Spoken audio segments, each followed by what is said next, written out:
Olá pessoal, a paz do Senhor Jesus. Vocês costumam de quarta-feira ver o pastor Daniel aqui, mas hoje ele pediu para que eu pudesse gravar a mensagem e passar a live junto com vocês. Estou aqui para poder compartilhar um texto bíblico com a amada igreja, com meu amigo, minha amiga, e dizer a você que nessas últimas mensagens que eu propriamente tenho ministrado, Deus tem falado muito comigo nos últimos dias sobre recomeço. E eu sempre digo que recomeço é muito difícil, não é fácil recomeçar, né? Até eu digo que quando você vai fazer uma reforma ou reconstruir um prédio, você tem que demolir o prédio velho, tirar todos os entulhos, para começar uma obra nova. Tudo é mais trabalhoso, tudo é mais difícil. Recomeçar algo nas nossas vidas não é fácil. Eu estava conversando com a pastora Raquel, minha esposa, no dia de hoje. Eu disse a ela, também ao meu filho Daniel e a minha nora, que esta pandemia que o mundo está vivendo, ela está dividindo o mundo em duas situações, em dois momentos. Antes pandemia, depois pandemia. Muitas coisas aconteceram nesses últimos meses, muitas coisas hão de acontecer ainda nos meses que virão. Essa pandemia nos ensinou algo. Essa pandemia fez com que as famílias se unissem um pouco mais. Essa pandemia fez com que se despertasse no coração daqueles que legitimamente querem buscar a Deus o desejo de mais buscar a Deus. Essa pandemia foi um canal divisor de águas. Mas em tudo nós sabemos que nada acontece se não for segundo a permissibilidade de Deus. Eu tenho pensado muito, eu tenho me perguntado muito sobre muitas questões, eu tenho tentado me colocar a cada dia mais no centro da vontade de Deus para poder entender o que Ele tem preparado para a minha vida, de minha família e da igreja a qual eu sou pastor. Queridos, se a gente for basear a nossa vida pelo que a internet oferece, pelo que o Facebook, as redes sociais oferecem, a gente enlouquece. Cada um fala o que bem quer, cada um expõe o seu pensamento, e eu quero dizer algo para você. Nós temos que colocar em prática a nossa experiência com Deus. Deus, no transcorrer da nossa vida, Ele tem nos ensinado, Ele tem nos amadurecido, queridos. Essa situação que estamos vivendo traz para nós um amadurecimento espiritual, traz para nós uma ótica, uma visão mais ampla, mais extensa daquilo que realmente precisa ser visto, analisado e praticado em nossas vidas. Estamos vivendo tempos difíceis, tempos de frieza, tempos de angústia, como eu disse na palavra de domingo, tempos de grandes adversidades, mas é tempo de se buscar ao Senhor, é tempo de fazer a vontade de Deus, é tempo de remover o entulho e reconstruir, recomeçar. E me veio ao coração, agora à tarde, um texto sagrado que eu queria compartilhar com você no dia de hoje, nesta live, um texto que eu já ministrei trocentas vezes, né? Vamos dizer assim, é bem conhecido da amada igreja, de muitos irmãos e amigos, mas que me veio ao coração, e como eu tenho seguido uma linha que eu acredito que é Deus ministrando ao meu coração sobre recomeço, recomeçar, começar novamente do zero. Esse texto é um exemplo muito forte do que realmente Deus pode e quer fazer em nossas vidas. É o Salmo 126. O tema diz: Deus é louvado porque retirou do cativeiro o seu povo. Quando o Senhor trouxe do cativeiro os que voltaram a Sião, estávamos como aqueles que sonham. Então a nossa boca se encheu de riso, a nossa língua de cânticos.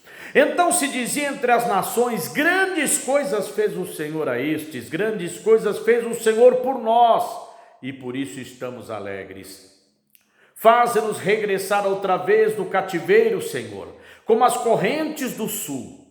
Os que semeiam em lágrimas cegarão com alegria. Aquele que leva a preciosa semente andando e chorando voltará sem dúvida com alegria, trazendo consigo os seus molhos. Oh, glória a Deus! Me faz recordar, quando eu leio esse texto, em 1991, quando eu recebi a incumbência, a responsabilidade de assumir uma igreja, Cocos, Bahia, sertão baiano, oeste baiano, divisa entre Minas e Bahia, esta cidade. Ali o povo é uma mistura de mineiro com o baiano, povo bom, hospitaleiro. Uma temporada que ali passei e que pastoreei uma igreja, trouxe para mim muito amadurecimento, muitas experiências que eu guardo com muito amor no meu coração, tanto eu como minha esposa e meus filhos. A Priscilinha, a Priscila, hoje com seus 24 anos, a Priscilinha, ela nasceu lá, ela é coquense. O Samuel foi buscar a esposa dele lá, a Érica. Quer dizer, nós temos uma história que envolve esta cidade, mas eu me lembro que quando ali cheguei, tudo era novo, eu deixei tudo em São Paulo, meu trabalho, as amizades, deixei tudo lá. Peguei minha esposa, meus 2 filhos pequenos e nos aventuramos. Mas quando eu digo aventurar, não é nos aventuramos sem propósito, sem destino, sem eira, sem beira. Não, nós fomos lá crendo que Deus estava nos enviando, que Deus estava na frente, que Ele estava conduzindo as nossas vidas. Então esta esperança, este fogo estava em nossos corações. Chegamos ali, uma cidade, hoje Cocos está uma metrópole, né? Hoje Cocos tem de tudo, né? Hoje Cocos tem um bom restaurante, praças bonitas, sorveterias e tantas coisas mais, né? Na época que eu estive com a Raquel lá e minhas crianças, manada de boi ainda passava pelo centro da cidade, né? Os bois do Joel era o nome do fazendeiro, passava com aquela manada de gado, passava na porta de casa, praticamente na janela da minha casa. E era tudo mais difícil, mais rústico, mas chegamos ali para morar numa casa de adobo. Adobo, para quem não sabe, aqueles tijolos feitos com barro do próprio terreno. Era um desafio. Tínhamos medos? Tínhamos medos. Mas a presença de Deus foi muito forte. Tantas coisas aconteceram ali, tantos desafios. Tivemos adversidades? Sim, tivemos adversidades, mas cada triunfo, cada vitória, Era um recomeço para mim, para Raquel.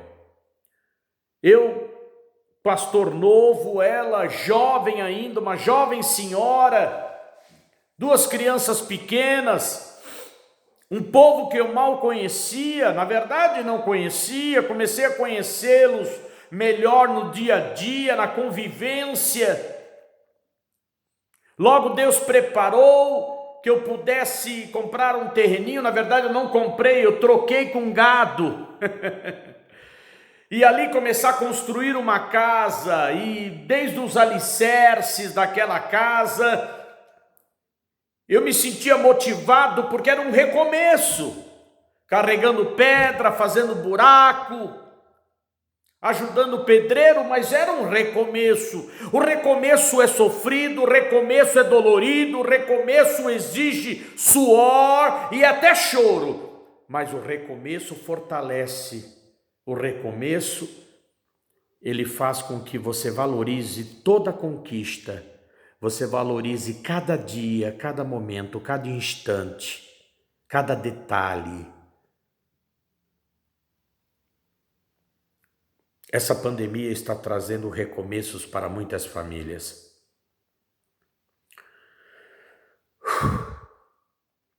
Um recomeço sofrido.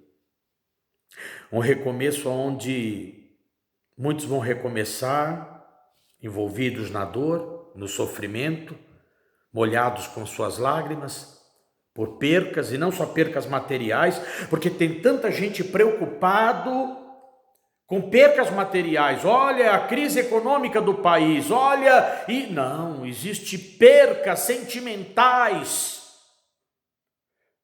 que tem muito mais valor do que qualquer dinheiro, do que qualquer prejuízo financeiro que você possa ter.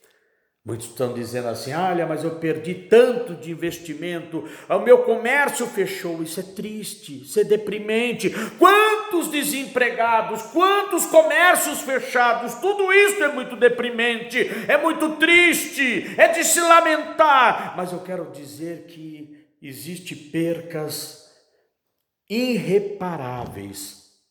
E recomeçar a vida diante de percas que vão ficar marcadas na nossa vida, são recomeços difíceis, de grande adversidade, de grande dificuldade. Mas eu quero dizer a você que o Senhor Deus, estando no controle da tua vida, Ele será glorificado e você será um vencedor.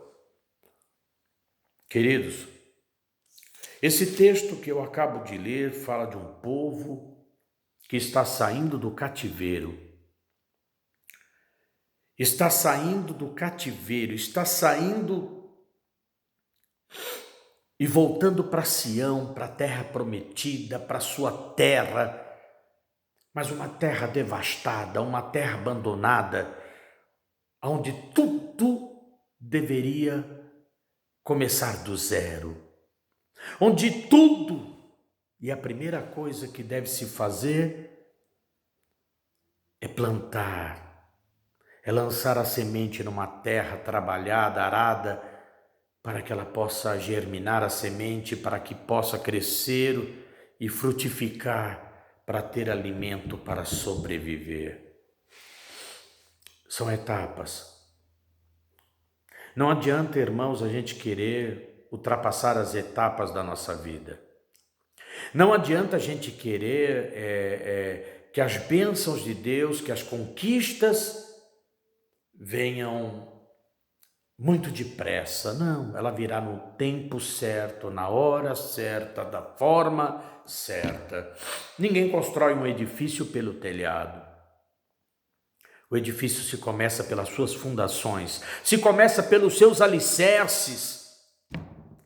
E quando o edifício está sendo construído nos seus alicerces, de detalhe, as fundações do prédio, elas ficam escondidas, elas não são aparentes, mas são elas que trazem a sustentação do prédio, que depois de levantado, depois de acabado, depois de ornamentado, ele se torna algo belo, algo formoso, mas são lá as fundações que estão debaixo da terra, que estão sustentando aquele peso, aquela edificação.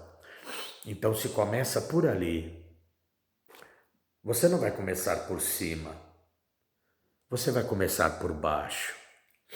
Você vai recomeçar a tua vida por baixo, pelas pequenas, aparentemente pequenas coisas, que não são pequenas, mas elas se tornarão a sustentação da tua vida. E para que isto aconteça, tem que ser com humildade, com verdade, com sinceridade, sem engano, sem mentiras, viu? As coisas para funcionarem em todos os setores da nossa vida tem que começar bem feito, não é verdade? Você concorda comigo? Vamos dar o exemplo de um casamento. Um casamento é bem sucedido, e quando eu digo um casamento bem sucedido, eu não estou falando, que eu já celebrei inúmeros casamentos. Já celebrei casamentos de pais e de filhos. O casamento, ele não é representado e ele não é tido como bem-sucedido naquela festa cerimonial, naquele buffet que você gastou uma fortuna, com trocentos convidados, todos bem vestidos, a noiva exuberante no seu vestido, o noivo também, aquela festa cheia de comida, cheia de bebida. Nossa, aquele casamento foi maravilhoso porque a festa foi boa. Não, o casamento bem sucedido é aquele representado no dia a dia na vida do casal. É aquele representado no dia a dia. Cada dia que passa, amadurecimento, convivência, amor, responsabilidades. Queridos, poucos casamentos estão desta forma. Poucos casamentos estão resistindo aos dias maus. Acredito eu que com a pandemia também veio muitos desempregos e tem casamento que só está bem e firme enquanto tem dinheiro. Acabou-se o dinheiro, acabou-se o conforto, as brigas se iniciam e dali logo uma separação. Mas espera aí, não é na alegria e na dor? Na saúde e na doença? Casamentos que terminam no momento de crise financeira são casamentos que não estão alicerçados no amor e na bênção de Deus. Eu e Dona Raquel já enfrentamos poucas de boas. Já tivemos um bom filé no prato para comer na mesa, bem saboroso, ao ponto. Mas já repartimos o ovo também. Meus filhos pequenos, houve um momento na minha vida que eu não tinha dinheiro para lhes dar um pacote de bolacha. Você sabe quanto que é um pacote de bolacha? Você vai no mercado, tem pacote de bolacha 0,70 centavos, 50, R$1. Pois é. Teve um momento na minha vida que eu não tinha condição de dar uma bolacha salgada para um filho meu. Eu sempre digo, a igreja já está cansada de ouvir isso, que nós íamos congregar numa igreja, tinha que pegar 2 ônibus, era longe, era na Teotônio Vilela, lá nos altos da Avenida Sapopemba, e nós morávamos ali na Vila Ema. E Samuelzinho, pequeno, Danielzinho, já existia fralda descartável? Eu acredito que sim, mas só pessoas com um poder aquisitivo bom tinham dinheiro para comprar uma fralda descartável. Quantas vezes eu falava para Raquel, vamos cortar o lençol da cama em quadrados, para fazer fralda para esses meninos. Sabe o que é isso? Pegar aquele pedaço de pano cortado e sacudir ele no tanque para tirar o excesso de sujeira e depois a mulher ter que lavar no tanque, máquina de lavar, artigo de luxo. Queridos, passamos poucas e boas, mas sempre um do lado do outro. Quem nos conhece sabe disso. Nós vamos para 34 anos de casamento. Já sorrimos, já viajamos para lugares maravilhosos, já estivemos lá em Israel, já fomos para Jerusalém, já viajamos para várias cidades do Brasil, cidades encantadoras, maravilhosas, mas já dormimos também num quartinho com uma TV do Paraguai. Conhece a TV do Paraguai? Aquela pequenininha assim, que você põe o bombril na antena para pegar uma emissora, acho que, se eu não me engano, pegava o SBT. A gente assistia o Silvio Santos. Ai. E um colchãozinho no chão. Eu tenho essa foto, eu já publiquei essa foto. Eu, a Raquel e os meninos, a Priscila não era nascida ainda, sentados no chão, com aquela TVzinha do Paraguai ligada no SBT. Quantos casais se separariam? Quantas mulheres diriam para o seu esposo: é para cá que você me trouxe? Para morrer de fome? Você me tirou ali do abrigo dos meus pais para passar esse sofrimento? Você me tirou lá da convivência dos meus amigos para estar nesse sertão, sentado no colchãozinho surrado, no chão, vendo um único canal que tem nessa TV? Mas ela nunca reclamou. Eu me sinto uma pessoa muito privilegiada, porque eu tive uma esposa que abençoou o meu ministério, o meu chamado. Esteve do meu lado, sofreu junto comigo, chorou junto comigo. Ontem mesmo ela chorou. Eu não gosto de ver a Raquel chorar. Ontem ela chorou porque minha irmã nos mandou uma mensagem que não estava muito bem e ela aconselhou esta irmã que estava triste e depois ela chorou porque nós não podíamos estar mais perto dela e deles, todos os nossos irmãos, para poder dar um suporte melhor, para poder estar juntos como antes, congregando. Nós somos igreja. Nós somos igreja.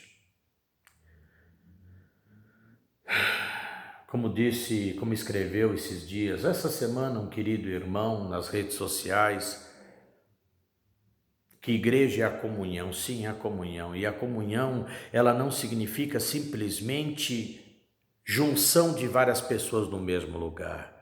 Comunhão é um estar no mesmo espírito. Comunhão é um se preocupar com o outro. Comunhão é cada um interceder pelo outro. Isso é igreja.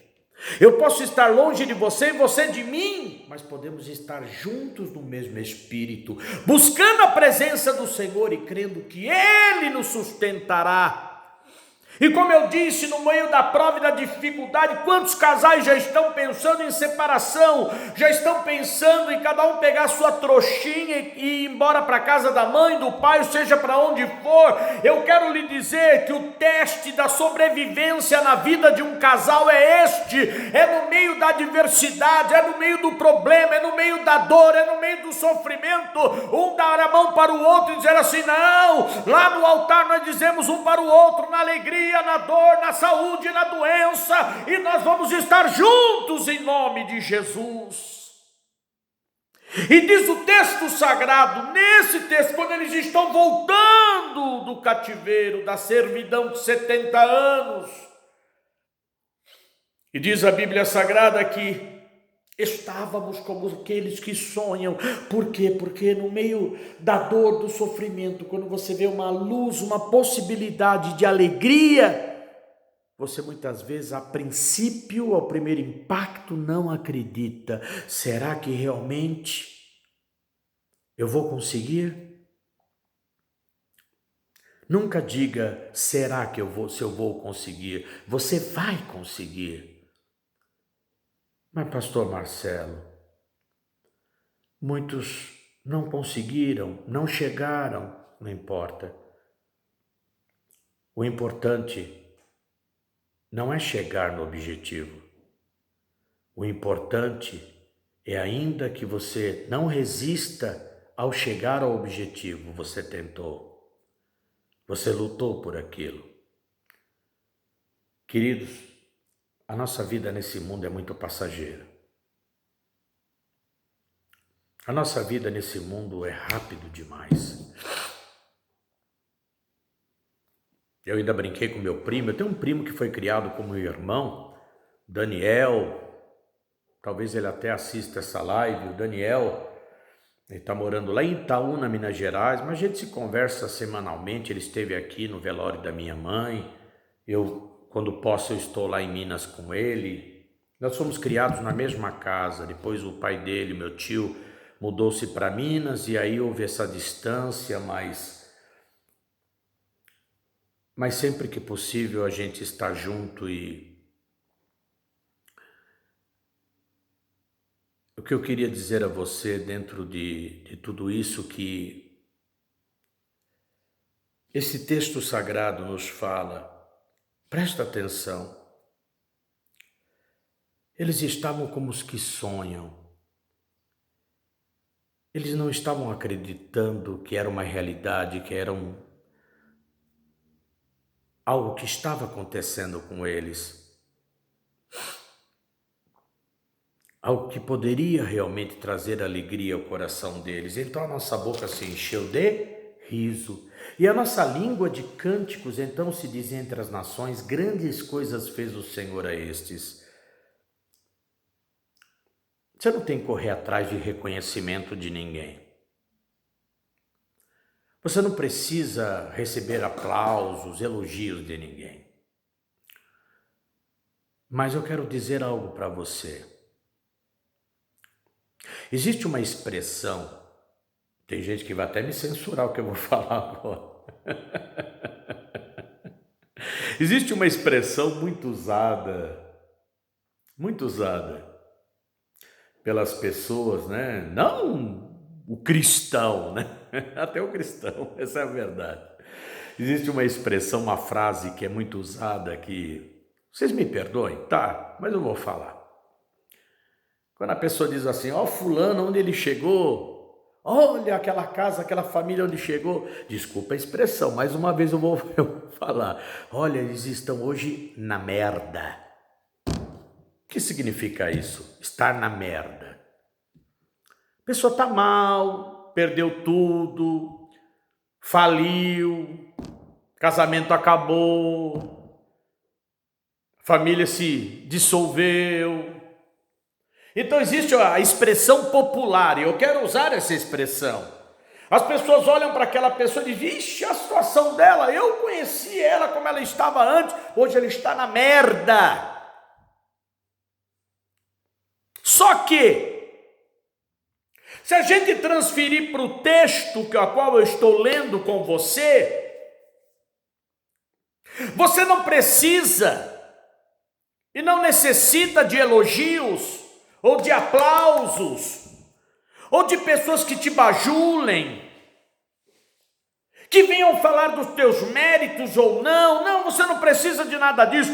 Por quê? Porque quando você está numa situação deplorável, difícil, e Deus começa pelo o teu esforço e o teu empenho também, porque Deus não faz tudo. Como o pastor Marcelo, Deus não faz tudo. Deus não faz, não. Deus não faz nada para preguiçoso. A parte que compete a mim e a você, somos nós que devemos fazer. Aquilo que depende de mim, depende de você, Deus não fará. Se você tem que ir e fazer algo, faça, para que a bênção de Deus esteja sobre a sua vida. Diz o texto sagrado que eles voltaram com sementes nos seus alforjes, foram para uma terra devastada, uma terra que era a terra deles, mas uma terra varrida, esquecida, abandonada por tantos anos, e falaram: vamos trabalhar a terra, vamos cavar a terra com as nossas mãos, vamos lançar a semente, é chorando, é gemendo, é lutando, mas diz o texto sagrado, amada igreja, que quando os frutos vierem, eles colherem os frutos dos seus esforços,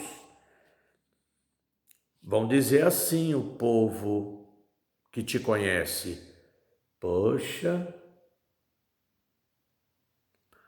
quem te viu e quem te vê. Eu achei que você não ia resistir. Eu achei que você não ia sobreviver. Eu quase te dei uma corda para você pendurar no teu pescoço, para você se pendurar numa árvore. Você estava na pior. E eu vi a tua luta, o teu esforço, a tua dor, as suas lágrimas. E você superou todo aquele momento, você superou toda aquela adversidade, você venceu todos aqueles desafios. É isso. É isso. Quero dizer a você no dia de hoje que aqueles que lançam a semente com lágrimas, cavocam com suas próprias mãos e fazem as covas para lançar a semente, no final do dia, as mãos ensanguentadas, cheias de bolhas. Mas quando diz o texto sagrado, aleluia, isso chama minha atenção. Aqueles que semeiam com lágrimas cegarão com alegria, porque quando você vê o retorno do teu sacrifício, o retorno da tua luta, você esquece todo o sofrimento, toda a dor, todo o mal-estar que você passou. Recomeço. Eu vou viver um recomeço de Deus na minha vida. Espero que você também o faça, e o faça dignamente. E o faça com força, com dedicação, com coragem, com determinação.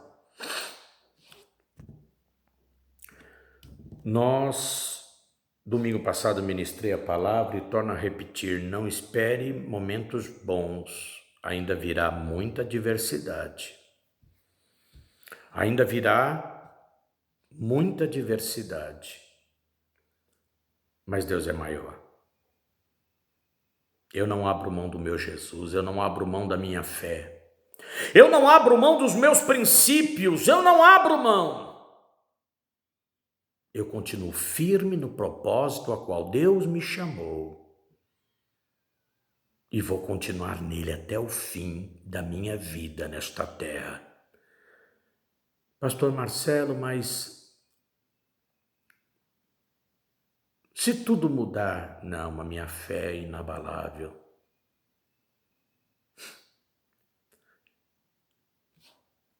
Aquilo que eu acredito, aquilo que eu depositei a minha fé e aquilo que eu vivenciei na prática, ninguém pode tirar do meu coração.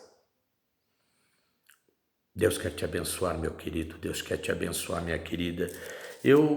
Você percebeu que hoje eu me ative ao texto, mas eu queria falar um pouco mais com você. Quando eu saí da Bahia, saí de lá honrado. Várias congregações da igreja abertas, uma igreja bem frequentada, muitos batismos, foi muito bom. Voltei para assumir uma igreja na Vila Califórnia, Jardim da Figueira, onde tinha o caseiro, a esposa e mais uns 3, 4 irmãos. E ali recomeçamos o ministério pastoral, tudo de novo. Para resumir, nasceram-se mais 7 congregações por intermédio daquela. Uma igreja cresceu muito. E de lá organizamos a igreja de São Caetano do Sul, que já tem vai para 22 anos. A igreja de São Caetano do Sul, ela sobrevive com muita dificuldade a todo esse tempo, pagando aluguel, vivendo momentos de muita alegria, momentos de muita adversidade. Já passaram por esta igreja inúmeras pessoas, eu não sei te dizer quantas. Muitos que passaram pelo batismo das águas, jovens, muitos. Eu sempre digo que eu prego a palavra. Eu prego a palavra para salvação, mas também ela serve para condenação. Eu prego a palavra para quem quer ouvir, eu prego a palavra para quem quer ouvir uma palavra de Deus, sem floreios, sem enfeites, mas eu gosto de pregar a santa palavra do Senhor. Uma vez me perguntaram, Pastor Marcelo, a igreja está vivendo momentos difíceis, momentos onde não tem muitos membros, é verdade. Estou vivendo aquele momento de poucos membros, ainda mais agora com a pandemia, a igreja ainda não voltou. E alguns até não aguardaram o retorno da igreja, já estão até frequentando outras igrejas, não é verdade? Que eu acho errado a partir do momento que você congrega numa igreja e tem uma determinação da sua diretoria, do pastor, para que fique em casa, para que se cuide, que se guarde. Mas não são todos que pensam assim, não é verdade? Me perguntaram esses dias, pastor, quando a igreja voltar, que pode ser mês que vem, o outro não sei, eu vou decidir isso com a minha diretoria. O irmão não se preocupe, não tem medo de não voltar todos, de alguns já estarem congregando em outros lugares, porque vai ser a última igreja a voltar em São Caetano do Sul a ter as suas atividades presenciais. Claro que a gente nem quer responder nada, fica quieto, mas quer que eu te fale uma coisa? Eu sou pastor por chamado divino. Eu vou pastorear o resto da minha vida aqueles que Deus confiar a mim, aqueles que Deus colocar em minhas mãos. Sejam poucos, sejam muitos, não importa. O importante é estar fazendo a vontade de Deus na minha vida.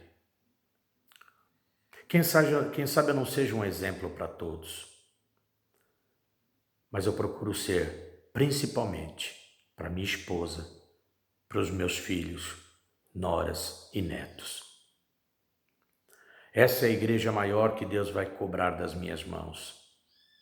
E não pensa você que é fácil pastorear os próprios filhos, viu? Não é fácil não. Um diferente do outro. Não preciso nem falar mais nada. Um diferente do outro. Mas eu ensinei e ainda falo de princípios. Ah, pastor, mas os filhos da gente crescem, viram homens, mulheres e não querem mais viver e fazer aquilo que você ensinou. Mas eu ensinei. Entendeu? Eu ensinei. Se lá na frente vierem a errar, não foi falta de um pai e de uma mãe que falou. Viu? Isso não será cobrado das minhas mãos. Por isso que eu oro por eles, eu intercedo. E eu tenho a certeza que Deus há de abençoá-los poderosamente. E a todos aqueles a quem Deus confiou nas minhas mãos, como membros, como parte integrante da membresia da Batista Ipanema em São Caetano do Sul. Por isso fica firme. Hoje estamos chorando. Estamos pagando 2/3 do aluguel daquele prédio. Parece que as bolhas estão criando nas nossas mãos, está sangrando, estamos chorando. Mas eu creio no dia da colheita. Eu creio no dia que colheremos os molhos, os frutos e nos alegraremos diante da presença de Deus. Fica firme. Eu sei que está difícil. Está difícil para vocês, está difícil para mim também. Mas Deus está no controle de todas as coisas. Vamos orar? Querido Deus e amado Pai, Deus bendito e maravilhoso, elevo a Ti neste momento esta palavra de oração. Peço a Tua bênção sobre os Teus filhos, sobre as Tuas filhas, Senhor, que ouviram esta palavra. Sobre os lares e famílias, ó Pai querido, que clamam pela Tua misericórdia, que clamam pela Tua intervenção divina, que clamam pela cura, pela libertação, pela vitória. Pai querido, estende as Suas mãos poderosas sobre cada lar, sobre cada família. Tira esta tristeza do coração da Tua filha, do Teu filho, os fortalece na Tua presença e que eles possam testemunhar o milagre das Tuas mãos. Abençoe a cada lar, abençoe a cada família, abençoe a cada irmão, a cada irmã, e que cada um, ó Senhor querido, venha se colocar cada dia mais na Tua presença. Pai, livra-nos de todo mal, livra-nos, Senhor, toda seta do adversário, livra-nos, Senhor amado, todo comichão nos ouvidos, livra-nos, Senhor, da desobediência. Pai querido, Pai amado, Deus Todo-Poderoso, protege-nos e guarda-nos pelas Tuas fortes mãos.